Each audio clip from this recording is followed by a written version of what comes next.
الحمدللہ رب العالمین والصلاة والسلام علی سید الانبیاء والمرسلین۔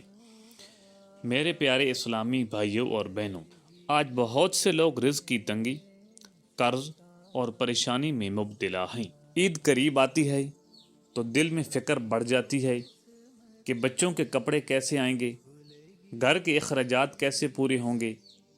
لیکن یاد رکھیں، رزق دینے والا صرف اللہ تعالیٰ ہے۔ اللہ تعالیٰ قرآن مجید میں ارشاد فرماتا ہے، سورہ طلاق میں ترجمہ: جو اللہ سے ڈرتا ہے، اللہ اس کے لیے نکلنے کا راستہ بنا دیتا ہے اور اسے وہاں سے رزق دیتا ہے جہاں سے اسے گمان بھی نہیں ہوتا۔ اس آیت سے ہمیں معلوم ہوا کہ تقوی، استغفار اور اللہ کی طرف رجوع رزق میں برکت کا سب سے بڑا ذریعہ ہے۔ نبی کریم صلی اللہ علیہ وآلہ وسلم نے ہمیں ایک عظیم وظیفہ سکھایا ہے۔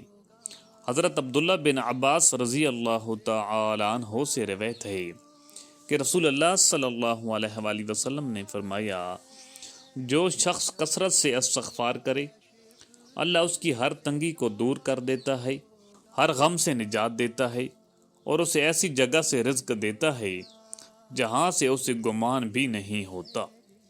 میرے عزیزو، اگر آپ چاہتے ہیں پہلے اللہ آپ کی تنگی دور کر دے اور رزق میں برکت دے تو یہ آسان عمل کر لے۔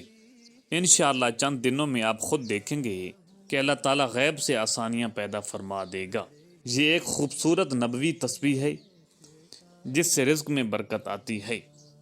نبی کریم صلی اللہ علیہ وآلہ وسلم نے فرمایا، جو شخص صبح و شام سبحان اللہ و بحمدہ 100 مرتبہ پڑھتا ہے، اللہ اس کے گناہ معاف کر دیتا ہے، اور جب گناہ معاف ہوتے ہیں تو رزق میں بھی برکت آتی ہے۔ آخر میں ایک بات ہمیشہ یاد رکھیں، حلال کمائیں، گناہوں سے بچیں، والدین کی خدمت کریں، صدقہ دیں۔ نبی کریم صلی اللہ علیہ وآلہ وسلم نے فرمایا، صدقہ رزق میں اضافہ کرتا ہے۔ اللہ تعالی ہم سب کی تنگی دور فرمائے، رزق میں برکت عطا فرمائے اور ہمیں عید حقیقی خوشیوں کے ساتھ نصیب فرمائے۔ آمین۔